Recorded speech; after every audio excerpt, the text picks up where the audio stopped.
Hey, power movers, how are we doing? I'm here today with Lance, and Lance is a very successful business owner. He runs an architectural design company. He's in Denver, and he has an interesting story to tell us. So, Lance, give us welcome to the podcast. Thank you for being here, and tell us a little bit about yourself. Yeah, a lot of people ask me all the time. My moniker on LinkedIn is serial entrepreneur. My preferred pronouns are positive reactionary.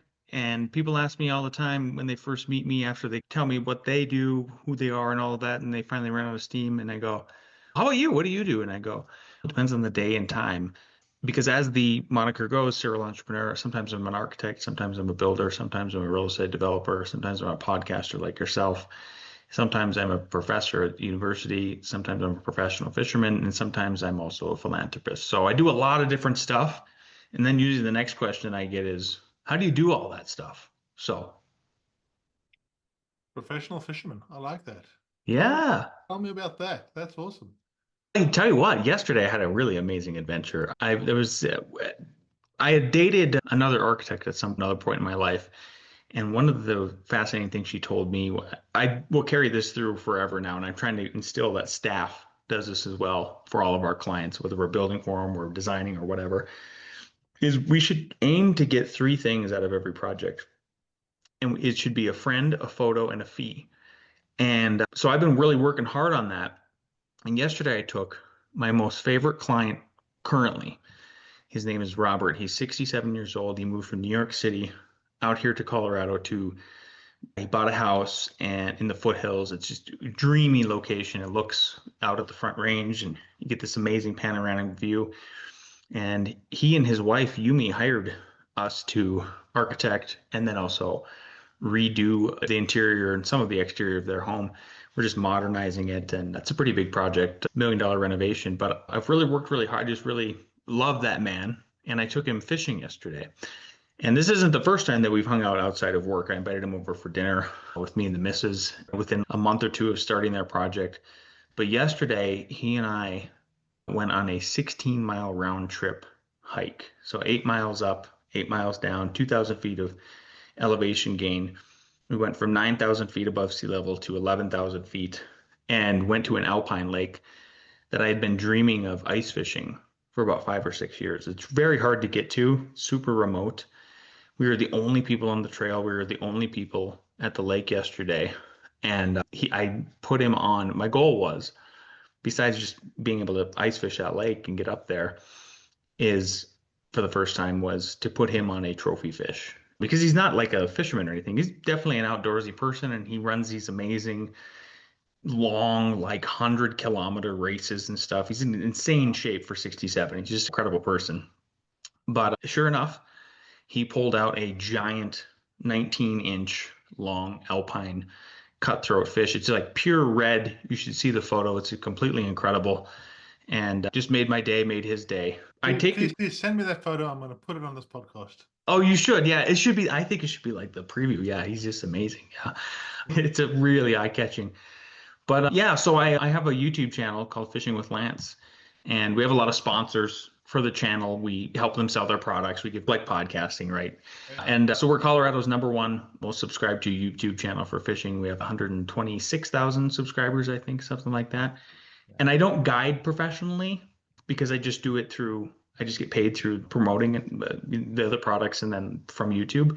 But I take my best friends and the most people that are close to me up on these very special adventures. Yeah, that's the fishing in a nutshell. When I'm next in Denver, I'm going to come and visit you and you're going to go fishing. Absolutely. I will take you, Roy, 100%. And I, I'll take you on an easy one. yeah, please. My partner's daughter is in Boulder.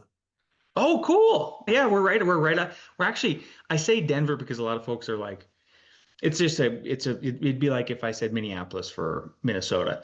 We're, I'm like 10 miles east of Boulder. So we're real close to Boulder. Yeah. Awesome, awesome. Yeah, lovely part of the world. And yeah, what always strikes me when I go there, you're at such a high elevation anyway. You do, yeah. I can understand why the athletes go there to train. Come down to the sea level where it's really heavy air, and it makes a big difference. Yeah. Yeah. So let's dig in. Yeah, I love that entrepreneur. Yeah, serial entrepreneur. It took me a while to actually accept that's what I was. Oh, really? Yeah, it's the strangest thing. And I'd always, yeah, and it took me probably 20 years. I'd opened 20 companies in that time. And the first big failure I had was an adventure center that I bought just before COVID. I fought my way through that and it nearly killed me in a number of different ways. And when that failed, that was the switch in my head that said, you know what? I got up from this, I stood, I carried on. So, yeah, I'm an entrepreneur. Yeah. What does that mean to you, being an entrepreneur? Oh, it's freedom. I went fishing yesterday. It was Wednesday. Yeah. It's freedom, it's risk, it's reward. But yeah, at the core of it, it's freedom and really taking control of your own destiny. The reason why I even have my own architecture firm is because I was laid off by two schmucks in Boulder who were just awful at business. And they were very short-sighted in terms of, I think, what they were trying to build.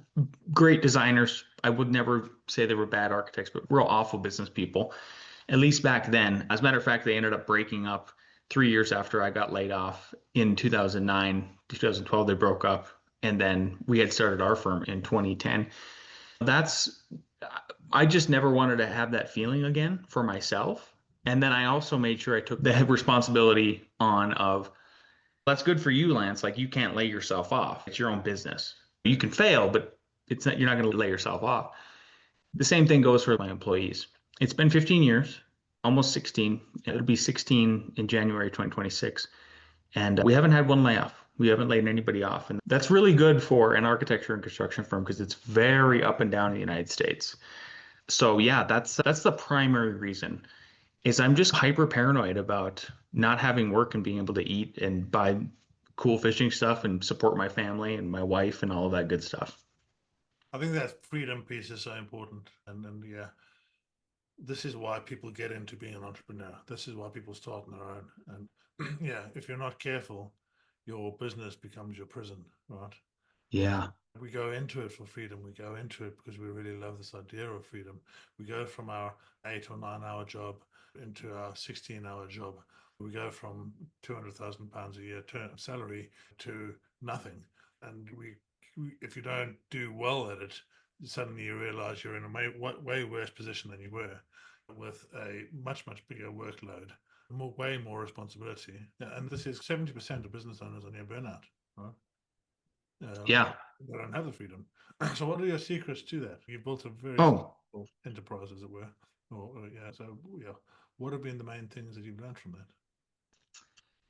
I used to say it was all about discipline and scheduling, but really I think at the core of it, it's that plus top of mind mentality. I've been trying to bring that to the forefront of if you're going to be an entrepreneur and you're going to be a successful one, especially you're going to be the head of the company or co-head like I am of ours, of all of them, and it's top using top of mind mentality. So if something comes to the top of your mind, I don't mean whimsical stuff.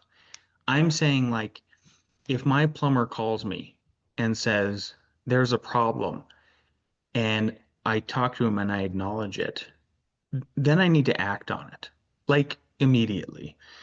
And that way it's top of mind, you're addressing it, then it's out of mind and it's in motion and you keep things flowing. There's a lot of, you're the stopgap.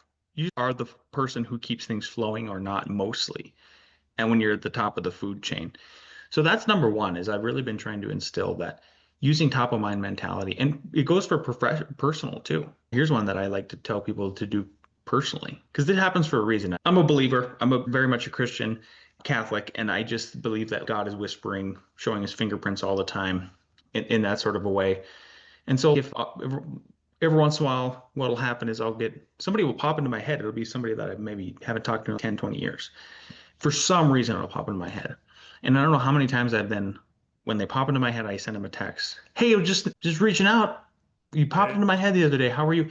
And they reach back and they go, I'm just thinking about you. not only that, but thank you because I was having a really bad day. That's happened a lot. Been having a really bad day, and it was really interesting that you reached out. And then I've had it happen in my life too, where people reach out in that certain way. Like for instance, we had a troll on the fishing channel last week, the week before last week, just this awful person, just ripping on us and all this other stuff. And then The next day, I had a fan reach out and he goes, "Hey man, I've been watching you for 3 or 4 years. I really appreciate what you do. Like, you take us on these adventures and keep up the good work." And I go, "Oh my God, thank you." Like, how the timing of all of that was incredible. Yeah. And I go, "You want to go fishing sometime?" And he goes, "Oh my God, really?" And I go, "Yeah." So I took him fishing, and it was the same sort of adventure I just described to you Yeah. with my client Robert. Put him on these amazing fish, like kind of an adventure of a lifetime. Maybe he never would have got to that lake before. And then you make these really interesting connections. So top of mind is number one. And the other one is discipline. Discipline equals freedom. And that's, I realize that's a Jocko phrase, this American influencer, but it really does. And so my morning routine is my kind of my day is very structured, even though I have this sort of freedom. I don't drink, I don't smoke. I wake up, I go to bed early, 9 or 10, wake up at 4 or 5, and my routine is generally always the same. Wake up, big glass of water, start grinding the coffee, put the teapot on, getting ready for coffee. Then I go pray the rosary, stretch, come back, coffee's about ready, and go to my computer. And I call those first 2 hours in the morning from 5 to 7 or like 6 to 8 before everybody else gets up, the golden hours. And it's literal and metaphorical, right? Because the sun is coming up. I'm getting that circadian rhythm reset and setting me up for success that day. But then also that's actually when you come up with the golden ideas, you make the most money, where the real creative entrepreneurial mindset comes from. And like you're sending out maybe some very the marketing ideas that I come up with like during that time are incredible. So those two huge factors I think in that routine are super helpful for. And then I schedule everything. I schedule fishing trips, I schedule time with my wife. It's all very organized. My family, who is like my nucleus family, like my mother, father, especially my dad, he shrieks at seeing this calendar because he thinks it's anal. And I'm like, it's actually very freeing. Like I know exactly where I got to be, and every time I'm not pulled, like I'm in control instead of chaos being in control of me. Yeah, agreed. I love that. I do sleep at 9 o'clock. I get up at 5 o'clock. My morning routine is breath work, it's meditation, it's some PT, and then I get in the ice bath. And yeah, I love this kind of that golden hour thing for me. I actually set my day in accordance with when I have the power in my mind to do things. So I know before 11 o'clock, yeah, I am way better in terms of my thinking, in terms of my creativity, in terms of actually getting things done. Then after 11 o'clock, yeah, I'm less so. So I set meetings normally later on in the day. I think things that I can put less effort into or repetitive tasks, anything later on in the day. And yeah, I think we should all do that. I think we should actually have our energy map for the day, work out when we're better. My brother, he's a night person, right? He's useless in the morning until midday. Yeah, and then later is better. So we all have these rhythms that work for us, but yeah, the other side of it. But yeah, for me, game changer when I started doing that. Yeah, Yeah.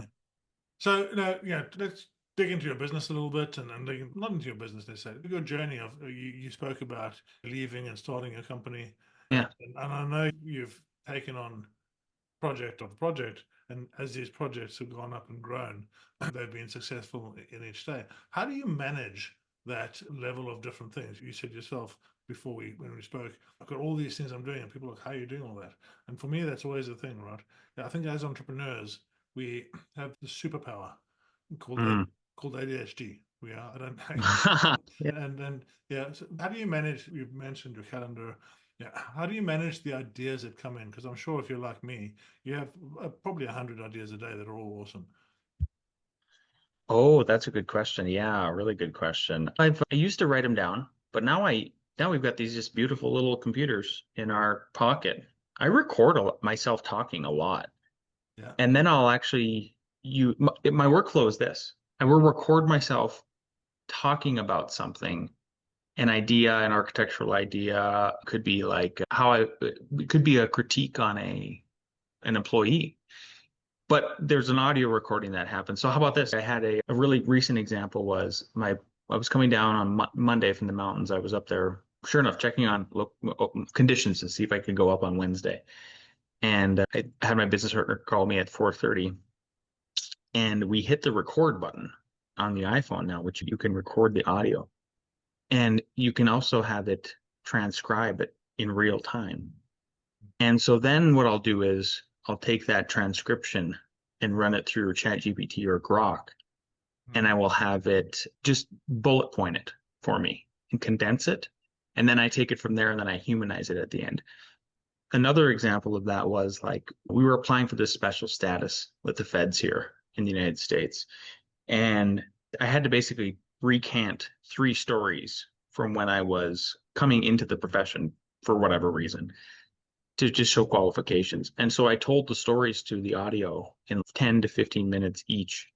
And then I used a piece of software called Happy Scribe and I uploaded that to that and it transcribed it for me in writing.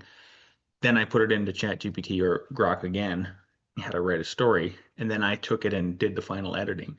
So I like to sandwich. I like to use technology in a sandwich fashion where I'm with a piece of bread on either side. I'm the human end start of the loaf too. Like I'm in the end loaf pieces of a piece of a loaf of bread. So that's my workflow. I like that a lot. I love that. And I was just sharing on the previous podcast with somebody. I love the AI for a couple of reasons. I love it because I was never able to journal, right? Mm. My handwriting is so bad, I should have been a doctor. And yeah, but I run around with all these ideas in my head. So in the morning, I get up. Yeah, one of the first things I'll do is I'll just do a massive brain dump into ChatGPT or to one of the, excuse me, one of the tools. And I'll say, I'm going to do a brain dump. I want you to help me order these things. These are my goals for the next 2 weeks. And yeah, I want you to put these things in order to make sure I get to my goals. Yeah, and I literally just blur it out there. And that just is so freeing for me because it just Isn't it? yeah, it just opens up my mind, and it's just Yeah. the new age journaling, right? Yeah, which people are just looking at AI at the moment, and I love the US because the people that I'm meeting here are a bit further down the road with it. In the UK, people are still a little bit scared of it. Uh, Oh, yeah. yeah, yeah, but we seem to be a little bit further. I'm actually in Seattle at the moment. We seem to be a little bit further along the journey. And there's this elevation piece that AI does. It elevates your thinking.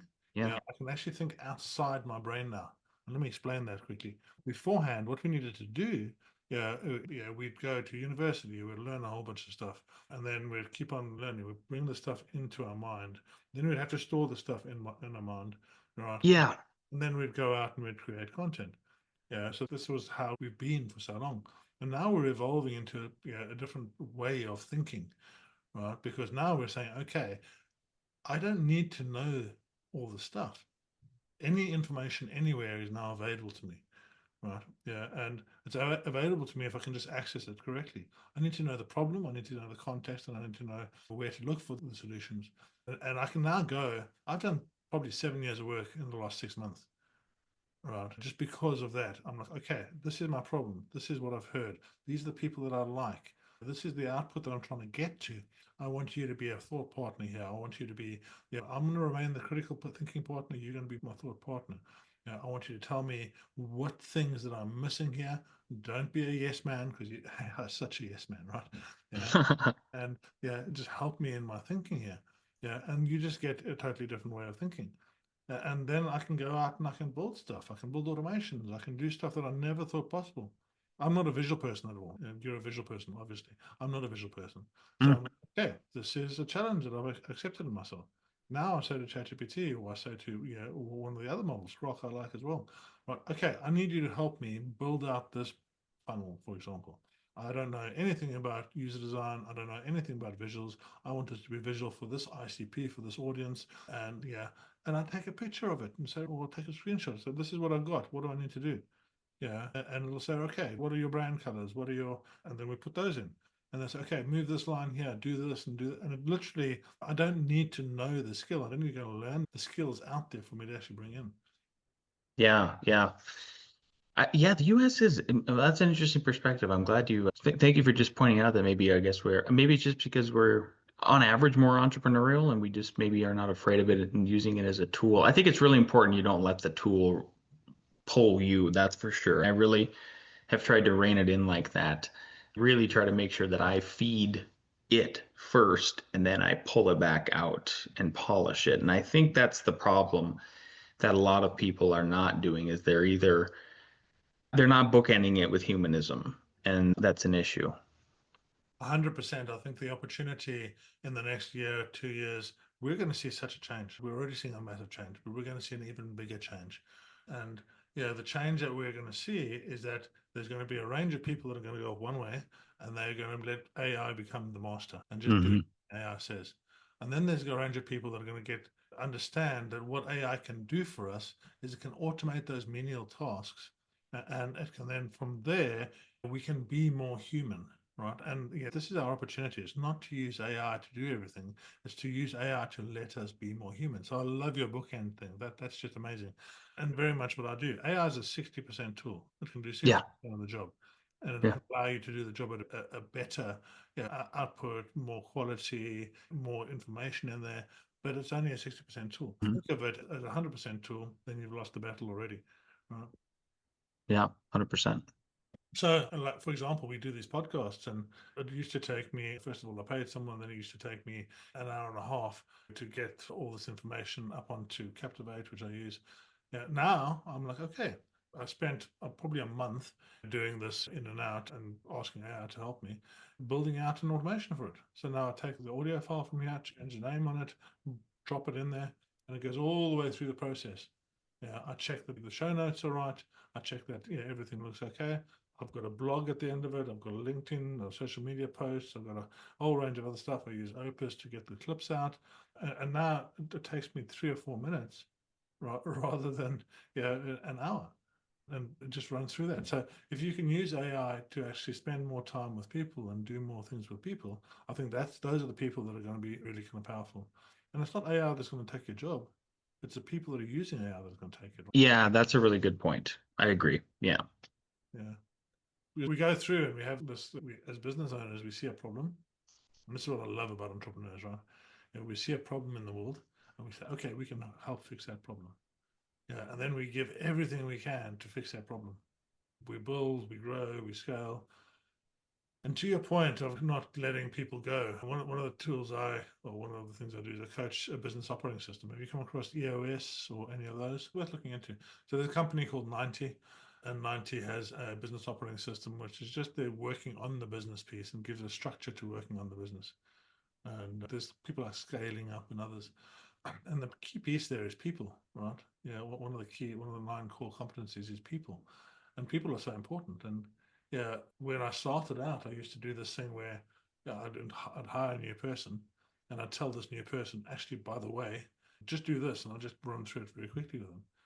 And I didn't give them enough information. Then they come back to me and they haven't done it correctly, and I would say, "Oh, that's not right. Didn't you get it?" And the poor guy sitting there, he's saying, "Yeah, I got it, because I'm the boss." Yeah, and he has to say that. And so I'm really interested to understand how you deal with people and how you manage to go through all this growth, not letting anyone go. Well, we created a vertically integrated firm. I think that's number one. And then we try to survive. We've always tried to serve the 99 plus 1%. So one of the reasons why I was laid off and one of the reasons why my business partner was laid off from the firm he was working for at the time was those architects were not diversified with their workflow and their customer base and even their procurement, the means of procurement and sales. So a lot of them were just word of mouth. That was really shocking, I think, to understand is that, oh, wow, you don't even want to think about this like a business and it's just word of mouth and that's how people are finding you. They can't just go search for architect. And Mhm. they also didn't want to, they had this highfalutin, and we're not going to deal with the average person coming in and needing an architect, which is real. There's a lot of small business owners that we serve who open up their first coffee shop, their first dog grooming shop, stuff like that. And we try to make it happen with fees that are reasonable, but still make us 10% at least Yeah. type of thing. So there's that base layer of it, but then there's also the vertical integration. So that where that comes into play is I'd always wanted to do a real estate development because one of my architectural heroes is Jonathan Segal. He operates out of San Diego and he vertically integrated when I was in college. He made this course called Architect as Developer. And what he was really trying to do is he was trying to go back to what the original word architect even means, which is master builder. Back in the day, that's what it was. It was like if you're an architect, then you're also like even Frank Lloyd Wright did it. If You actually build, go out there and work with your hands and, or at least direct the team and understand how it's built. And maybe you're even putting your own money and then you're wearing all three hats, right? So from 2010 to 2007, during our first 7 years of startup, we did do two design build projects that laid the groundwork for us to then formally vertically integrate and after that and then start the construction firm and then the real estate development firm. So for those people that might not understand the term vertically integrate, just give us the summary of that. For us, I'll give you the example. The example is if you're an architect, you get the client first. Then usually the drawings get handed to a builder, and the builder has his own separate company and goes and builds the things. And then the other way it can work is if your client is a real estate developer and the real estate developer buys the land, then he hires you, the architect, then it gets handed off to the developer or to the builder. In our case, since we own all three companies, F9 is the architecture firm, F14 is the construct builder, and F12 Productions is the real estate developer. It's incestuous in that we're hiring ourselves, but all of a sudden we're getting paid three, maybe even four times, depending on how you structure it. And so it's this ecosystem that is much more sustainable, especially if you can maintain the work. So the most precise, we've actually only done one real estate development, but from that spawned the full-fledged construction company. And what we do is we don't build for everybody that we architect for. We only build for a certain select amount of clients because that's all we need to do anyway to make what we want to and sustain the firm and all of that good stuff. And it extends the longevity of those projects, right? So if we're designing something for somebody that takes 3 months, instead of us just only having cash flow for 3 months and then if we end up being their builder too, all of a sudden we cash flow for another six months on top of that. And that's how the vertical integration can work. So you're trying to find whatever company you are. Let's say you make widgets. Can you also be the miner of the products that go into the widgets? And then can you also be the distributor of the widgets? And that's how you try to cover your bases. And even there's an example or a way to describe it, which I really love. If you're a guy that's busy wandering around in the desert, right, and you've been wandering around for a while, you're really done, and you see an oasis, and you walk up to the oasis, and as you get to the oasis, this guy comes wandering up to you and he's like, "Hey, how are you doing? How can I help you?" And the guy's, "Oh, I'd love some water." Yeah, then as the guy standing there in this oasis, you're the business owner, you need to be thinking, what else might you want? So how else can I help you? I'd love to call my parents. I'd love to call the family, people I know. I'd love somewhere to stay. I'd love a meal. What are all the things that that one person could possibly want from you that it could make it the best possible kind of example or best possible outcome for them? Yeah, and then even if you don't have the ability to provide all those things, obviously, if you do have the ability to provide all those things, have the answer where to get all those things because you can make commissions, you can make referral fees, you can make all sorts of things on all these different kind of approaches, right? I think that vertical integration and that being able to really serve your client in a way that their problem is properly solved is so important in business, right? Yeah, 100%. Yeah. I'm not going to keep you for too much longer. Where's the future? Obviously, you're living the life you love, and I love that. That's the whole thing. I spent a couple of weeks ago, I was in France for a week, and then before that, I was in free diving in the Red Sea. And what I Ooh, actually want to do is go up into your lake and do some diving in there when it's frozen, because I've done that in Finland. I do cold exposure. We went to whoa. we went to Finland and we were free diving under the ice, and wow, what a mind That blowing. would be intense. That would be amazing. I would love to see footage of that. Yeah. Yeah, I'll send you some. Yeah, Yeah. and yeah, it was. It's just this: how can you push your mind and your body to those next levels? Because we're so capable of doing so much, and we just limit ourselves all the time. But anyway, yeah. What are the next stages? Yeah, well, how does Lance go forward? Great question. Yeah. I had thought, so we're at a staff of 10 right now, 8 architects, 2 interior designers, and then that's the architecture firm. And then Alex and I are the general contractors in the construction firm. But then our project architects and our interior designers do construction administration. And we end up billing the construction firm. That's how it all works. But the reason I'm painting the picture for everybody is I had thought I'd wanted maybe more than 12 people at one point. Yeah. And now I don't. And here's why. What I've noticed is, and this is from, I've tried to, one of the smartest things you can do is can I learn from somebody else's mistakes? And I've saw my engineers, multiple firms, I think three now, where it's these guys or gals will break off from this big engineering firm. And by big, that's 30 or 40 people. That's pretty big in the United States. Right. And they break away, they create their own little firm, one or two people to start out with. And maybe we work with their new firm because that's who we were used to working with them or whatever. And it's an amazing experience for the first couple of years. They're fast, they're nimble. They are the opposite of the big firm. They're providing high quality customer service. They're enthusiastic about their work. They're enthusiastic about business. There's an energy that everybody gravitates to because they're like a breath of fresh air.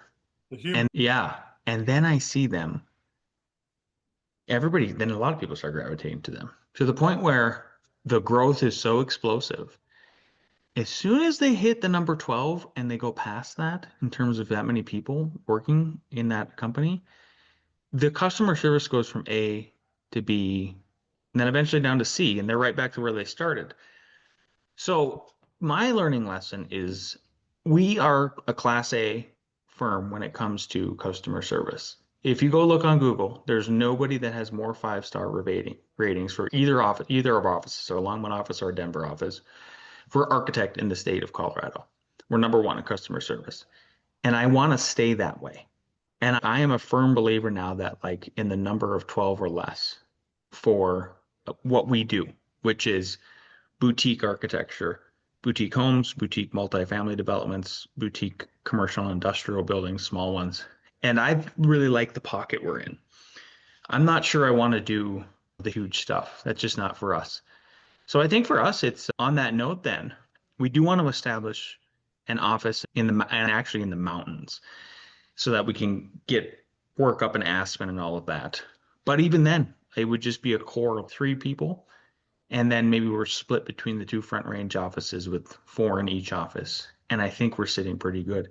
But that's what's in the future for us is I actually want to just try to now maintain this very high level of customer service that we have established and made a name for ourselves on in Colorado. And I'm talking to people about this quite often on the AI front. They've got 10 people, they've got 15 people, they're turning over 5, 10 million, whatever it is at that stage. And the conversation I have is, right, let's learn AI. And I know because I'm going to have to let people go. And I say to them, why don't you look at it this way? Now with AI, you can do 10 times the work, right? So how do you actually automate what you're doing, keep the human in there, let your staff work instead of working 10 hours a day, let them work 6 hours a day and do 10 times more with the same staff and bring the human into it. How can I automate the processes that need to be automated, leave the rest out? And I guess for architectural stuff, that's a little bit different. I'm sure there's a lot of tools and things coming in at the moment that are Yeah, going to enable that. Does that kind of resonate? 100% resonates. Yeah, yeah, absolutely. I think there's just something about being nimble that's really important to me. Because you asked earlier too, and I about how do you do all of these various things and do them well. We talked about top of mind, but it's also putting systems in place through software that have allowed us to, and then also creating even just a culture of systems. Paul Akers' 2-second lean really transformed our office culture. We read it, I think, 6 years ago now.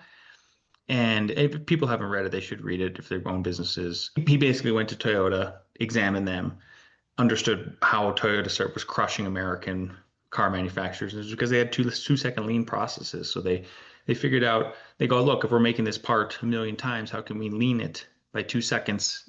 It'll increase our bottom line. We can still put out a great product. And that philosophy is our through line in what we do. Amazing.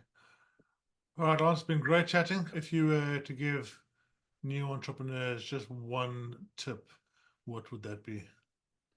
If you started your business in the Great Recession or in a downturn, keep your head up because every day is a better day. That's actually the best time to start a business because you'll be just like me. You started it during a Great Recession with zero clients, zero portfolio. and every day is better than the next. You'll never be hungrier. There's never been a diamond that hasn't been created without intense pressure. And that's what you're doing right now as a startup entrepreneur. Amazing. Thanks very much for being on, Lance. I'll put Lance's details below. We can follow his fishing channel. I'm looking forward to that. And maybe I'll come up and see you in Denver and we can go diving in the lake. There you go. Sounds great. Thanks for having me, Roy. It was a pleasure. Ciao, ciao.